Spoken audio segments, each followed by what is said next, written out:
രവി സാറിന്റെയും കാര്യം ഒളിപ്പിച്ചു വെച്ചതിന്റെ ശിക്ഷയായിട്ടാവും അച്ഛന്റെ അസുഖത്തിന്റെ കാര്യം എന്നെ ഒളിപ്പിച്ചു വെച്ചത്.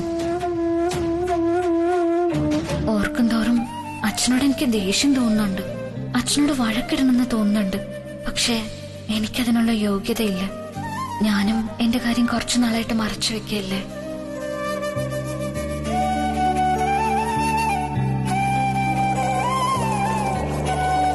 അയ്യോ,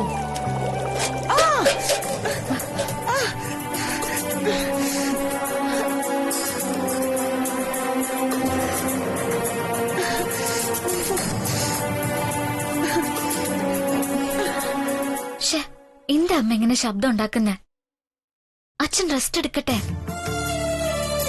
ഹോസ്പിറ്റലിൽ അച്ഛൻ ഉറക്കം കിട്ടിയില്ലെന്ന് ഉറപ്പല്ലേ? ആ ശരി ശരി, ശ്രദ്ധിച്ചോളാം. ഞാനേ എന്തൊക്കെയോ ആലോചിച്ച് നിന്നുപോയി. അമ്മ ഇനി ഒന്നും ആലോചിക്കണ്ട, ജോലി നടക്കട്ടെ. എനിക്ക് ഓഫീസിൽ പോകാൻ സമയമായി, ഞാൻ ഉടനെ ഇറങ്ങും. ആ നിക്ക്, ഓഫീസിലെ ജോലിയൊക്കെ അവിടെ നിക്കട്ടെ. നീ രവിസാറിന്റെ വിഷയത്തിൽ കുറച്ചുകൂടി ഗൗരവം കൊടുത്തേ പറ്റൂ.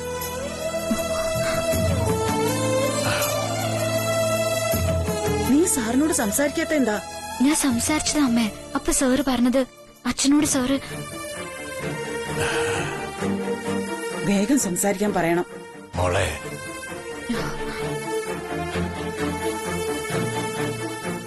അയ്യോ അച്ഛൻ.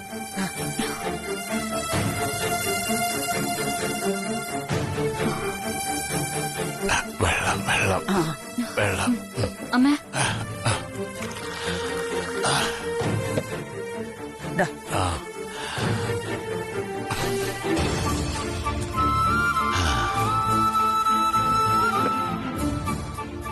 ഞാൻ കാരണം നിങ്ങൾക്കൊക്കെ വലിയ ബുദ്ധിമുട്ടായല്ലേ?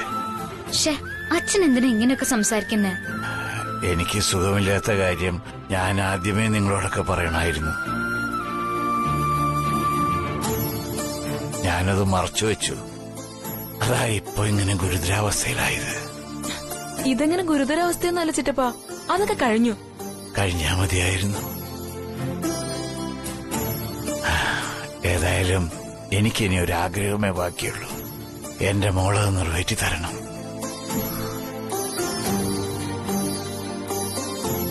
എന്താ അച്ഛാ? പറയാം. എന്റെ വാക്ക് നീ ധിക്കരിക്കില്ലെന്ന് എനിക്കറിയാം. എങ്കിലും മുൻകൂർ തന്നെ എന്റെ ആഗ്രഹം നിറവേറ്റി തരാമെന്ന് മോളെനിക്ക് വാക്ക് തരണം.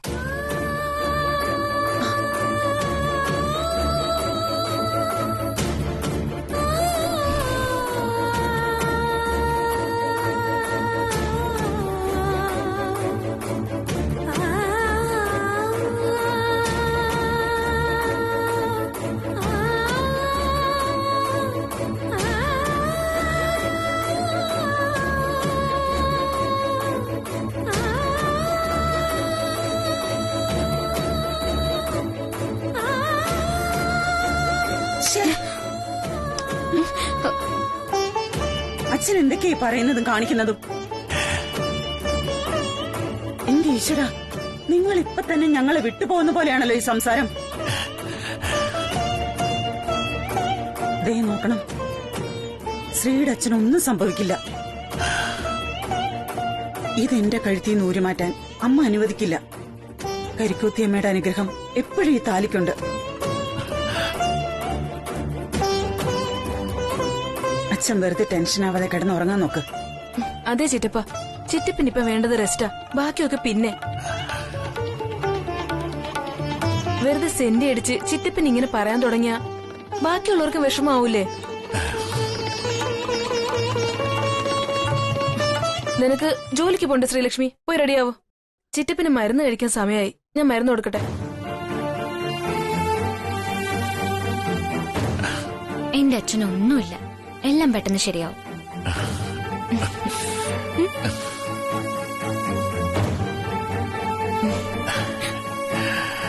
കുഞ്ഞമ്മ,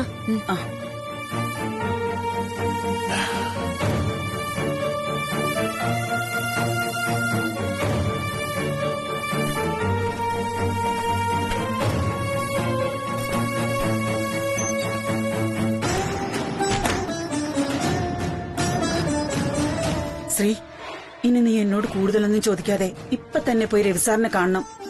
സാറിനോട് മനസ്സ് തുറന്ന് ഉടനെ സംസാരിച്ചേ പറ്റൂ. ഇന്നെങ്കിൽ ഇന്ന് ഇതിനൊരു പരിഹാരം കണ്ടേ പറ്റൂ. എന്തിനാ അമ്മ ഇങ്ങനെ ടെൻഷൻ അടിക്കുന്നേ? ഇപ്പോഴെന്താ ഇങ്ങനെ നിർബന്ധം പിടിക്കാൻ? നിർബന്ധമുണ്ട്. ഇപ്പൊ നീ നിന്നോട് പറയുന്നത് കേക്ക്. ഇപ്പോ നിന്റെ അച്ഛൻ വാക്ക് തരാനെന്ന് പറഞ്ഞ് കൈനീട്ടിയത് എന്തിനാന്നറിയാമോ നിനക്ക്? എന്തിനാ അമ്മ? ആ സച്ചിയെ കൊണ്ട് നിന്നെ കല്യാണം കഴിപ്പിക്കാൻ.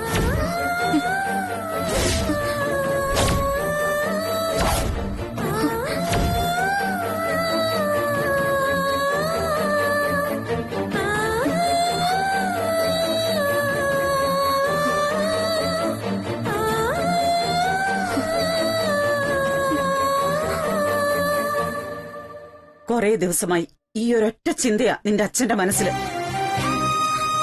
അത് നിറവേറ്റി കൊടുക്കാനാ അച്ഛൻ നിന്നോട് കൈ പിടിച്ച് സത്യം ചെയ്യാൻ പറഞ്ഞത്. അതാ ഞാൻ ഉടനെ കൈതട്ടി മാറ്റിയത്.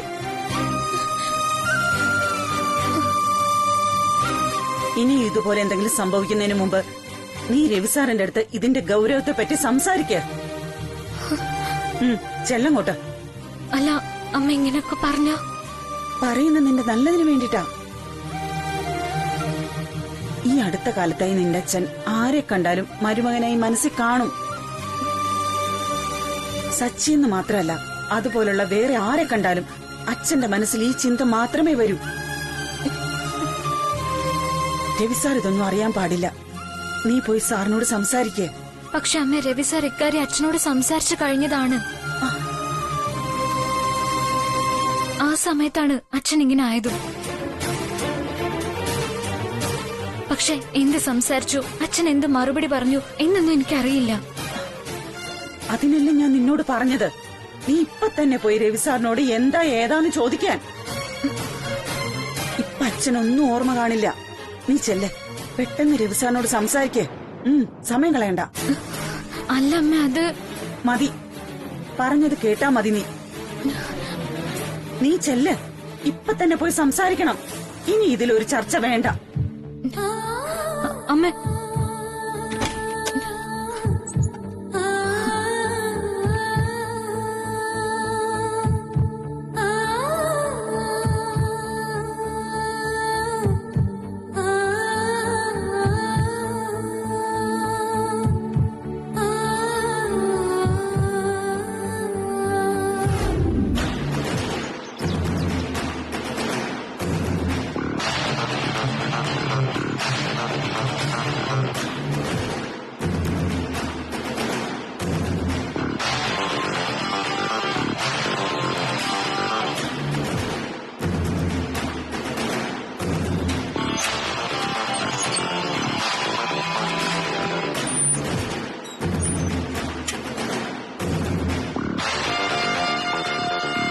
അതെ, ഇവിടെ താമസം തുടങ്ങിയിട്ട് കുറച്ചു ദിവസം ആയില്ലേ?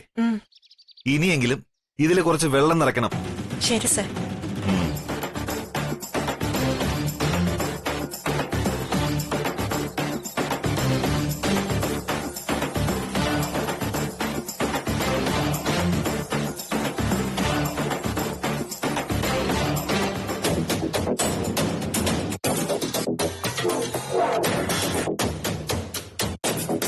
നീ എന്താ തിരയുന്നേ?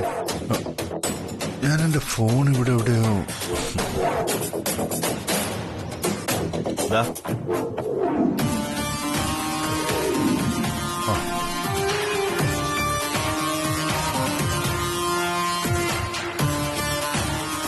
എന്തിനാ നിനക്കിപ്പോ ഫോൺ? നീ പറഞ്ഞതുപോലെ ഞാൻ ഡിസ്ചാർജിന് ശ്രീലക്ഷ്മിയുടെ അച്ഛന്റെ കൂടെ ഇല്ലാത്ത മോശമായിപ്പോയി. ഒന്ന് വിളിച്ച് സംസാരിച്ചോളെ.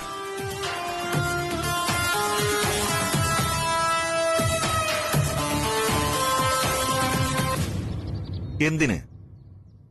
അവരെ ഡിസ്ചാർജ് ചെയ്ത് പോയി കഴിഞ്ഞില്ലേ? അങ്ങേരിപ്പോ സുഖമായി സ്വന്തം വീട്ടിലെ കട്ടിലിൽ കിടന്ന് മയങ്ങുകയാവും. നീ ആയിട്ടിനി ബുദ്ധിമുട്ടിക്കരുത്. അതല്ല രാജാറാം, ശ്രീലക്ഷ്മിയുടെ അച്ഛന്റെ കാര്യത്തിൽ നമ്മൾ എല്ലാവരും കൂടുതൽ ശ്രദ്ധ കൊടുക്കേണ്ടിയിരിക്കുന്നു. അതുപോലെ തന്നെ ആ ത്രിവിക്രമന്റെ നീക്കങ്ങളും എന്താണെന്ന് അറിയണം. സുദർശനൻ വീക്കാണെന്നറിഞ്ഞാൽ ത്രിവിക്രമൻ സ്ട്രോങ് ആവും. അത് നല്ലതല്ല. മനസ്സിലായി. അതോർത്ത് നീ ടെൻഷൻ അടിക്കണ്ട. സുദർശനന്റെ കാര്യങ്ങൾ നോക്കാൻ ആ മായ സിസ്റ്റർ കൂടി അവിടെയുണ്ട് ഇപ്പോ. അതുകൊണ്ട് തന്നെ ഹോസ്പിറ്റലിൽ കിട്ടുന്ന അതേ കെയറിംഗ് വീട്ടിലും കിട്ടുമെന്ന് ഉറപ്പിക്കാം. പിന്നുള്ളത് ആ ത്രിവിക്രമന്റെ ഉപദ്രവം. അതെനിക്ക് വിട്ടേക്കൂ. അവന്റെ നാട്ടിലെ തേങ്ങാ കച്ചവടവും ഇവിടത്തെ തരികിട കച്ചവടവും ഞാൻ പൊട്ടിച്ചോളാം. അപ്പോ ഞാൻ ശ്രീലക്ഷ്മിയുടെ അച്ഛനെ കാണണ്ടെന്ന് തീർച്ചയാണോ നിനക്ക്? അത് ഞാൻ പറഞ്ഞു കഴിഞ്ഞു. വീണ്ടും നീ ചോദിക്കുന്നതിൽ നിന്ന് ഞാൻ മനസ്സിലാക്കുന്നത് നീ ഇപ്പൊ കാണാൻ തുടിച്ചു നിൽക്കുന്നത് സുദർശനനെ അല്ല, ശ്രീലക്ഷ്മി.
നിനക്ക് അവളെ എത്ര ഇഷ്ടമാണോ അത്ര ഇഷ്ടമാണ് അവൾക്ക് നിന്നെയും.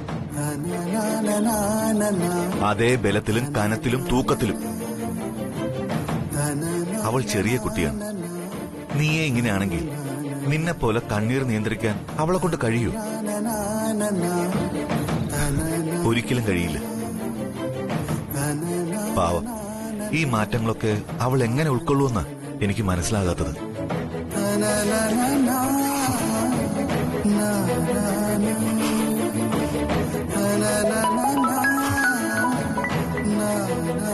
അവളാ?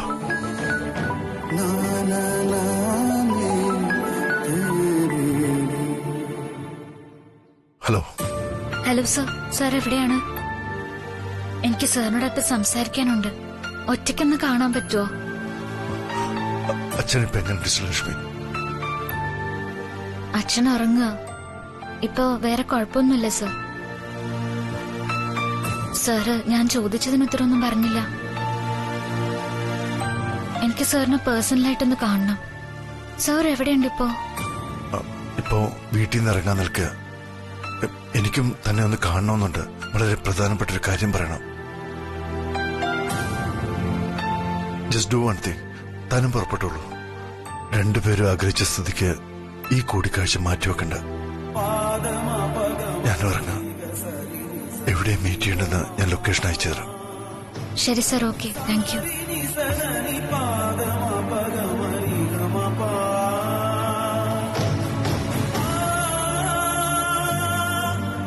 നീ എവിടേക്കായി പോവാൻ നിൽക്കുന്നത്?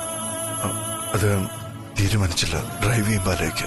എന്നാൽ ഒറ്റയ്ക്ക് ഈ മൂഡിൽ ഡ്രൈവ് ചെയ്ത് പോകണ്ട. You come with me. ഇന്ന് നിന്റെ സാരഥി ഞാനാ. പേടിക്കണ്ട. നിന്നെ ആ സ്പോട്ടിൽ കൊണ്ടിറക്കിയിട്ട് ഞാൻ അല്പം മാറിയെന്ന് ഫോണിൽ വല്ല ചീട്ടും കളിച്ചോളാം. പക്ഷെ അവള് കണ്ട അവള് കാണില്ലെന്നേ. അഥവാ അവള് കണ്ടാലും നിന്നെ കാണൂ. അവളുടെ ഹീറോയെ നീയാ. നമ്മൾ വെറും സൈഡ് ക്യാരക്ടർ. നീ വാ ഇങ്ങോട്ട്. വാ വാ. കേറ്.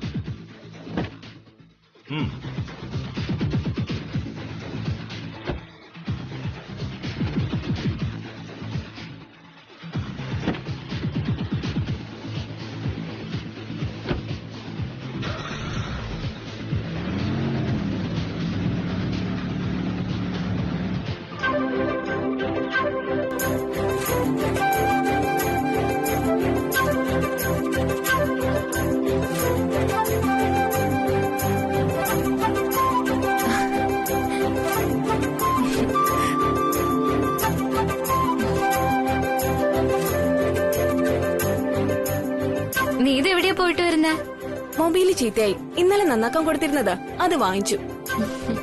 അല്ല, നീ എങ്ങോട്ടാ? നല്ല ധൃതിയിലാണെന്ന് തോന്നുന്നല്ലോ. രവിവർമ്മൻ സാറിനെ കാണാൻ. അമ്മ പറഞ്ഞു പോയി ഉടൻ കണ്ട് സംസാരിക്കണമെന്ന്. അമ്മ പറഞ്ഞിട്ട് പോകുന്നെന്നോ? അതെനിക്ക് മനസ്സിലായില്ല. ഇവിടെ സച്ചി എന്നൊരാള് വരാറുള്ളത് നമ്മൾ സംസാരിച്ചില്ലേ? അച്ഛനിപ്പോ അയാളുടെയും അയാളുടെ അമ്മയുടെയും പുറകിലാ എന്നെ കെട്ടിച്ചു കൊടുക്കാൻ. അയാളുടെ അമ്മയാണെങ്കിൽ എന്നെ തന്നെ വേണമെന്ന് ഒരേ പിടിവാശി. ആകെ മൊത്തം ഞാനങ്ങ് ജാമായ അവസ്ഥയിലായിപ്പോയി. അവർക്കാണെങ്കിൽ പയ്യനങ്ങ് നാട് വിട്ട് ജോലിക്ക് പോകും മുമ്പ് കല്യാണം നടത്താനുള്ള ധൃതിയും. ഒടുവിൽ അമ്മ പറഞ്ഞ വഴിയാ ഉടൻ രവിസാറിനെ വിളിച്ചോണ്ട് വന്ന് അച്ഛനോട് സംസാരിപ്പിക്കാൻ. ഞാനിപ്പോ സാറിനെ അക്കാര്യം പറഞ്ഞ് വിളിച്ചോണ്ട് വരാൻ പോവാ. നന്നായി. ഇനിയെങ്കിലും ഈ കഥ ഒരു കരക്കെടുക്കുന്ന് കരുതല്ലേ. എത്ര നാളായി നടക്കുന്നതാ. ഇപ്പൊ പറയാം നാളെ പറയാന്ന് പറഞ്ഞുള്ള ഈ ഊഞ്ഞാലാട്ടം. ഇനി എല്ലാം ശുഭമായി നടക്കും.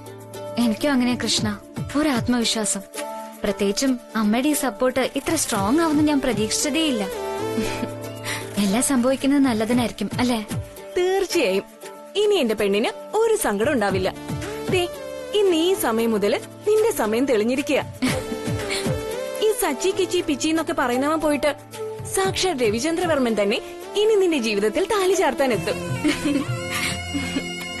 10 പെറ്റ് പണ്ടാരെ ഉടങ്ങാൻ എന്റെ അഡ്വാൻസ് വിവാഹ മംഗളാശംസകൾ. മോടി വൃത്തികെട്ടവള്. 10 പേർന്നതും പണ്ടാരടങ്ങുന്നൊക്കെ നീ ആയിരിക്കും. അവളുടെ ഒരു ഡയലോഗ്. ഞങ്ങളെ നല്ല പൗരബോധമുള്ള ഈ രാജ്യത്തെ ആണും പെണ്ണുവാ. ഞങ്ങൾ രണ്ട് നമുക്കൊന്ന് എന്ന ഞങ്ങളുടെ തീരുമാനം. അതൊരാണാണെങ്കിൽ നിന്റെ മോളെ കൊണ്ട് തന്നെ കെട്ടിച്ചേക്കാം. നീ കുറെ സ്ത്രീധനൊക്കെ ഉണ്ടാക്കി റെഡി ആയിട്ടിരുന്നോ? ഓഹോ, അത് ശരി. അപ്പൊ സ്ത്രീധനത്തിന്റെ കാര്യത്തില് പൗരബോധമൊന്നും ഇല്ലല്ലേ? അതെവിടുത്തെ ന്യായാണാവോ? ആ, എന്നാ പിന്നെ നീ ന്യായവും ചോദിച്ചോണ്ടിരുന്നോ? എന്റെ മോന് വേറെ പെണ്ണന്വേഷിക്കാൻ പോവാ. ടാറ്റാ. സൂക്ഷിച്ച്. All the very best. Thank you.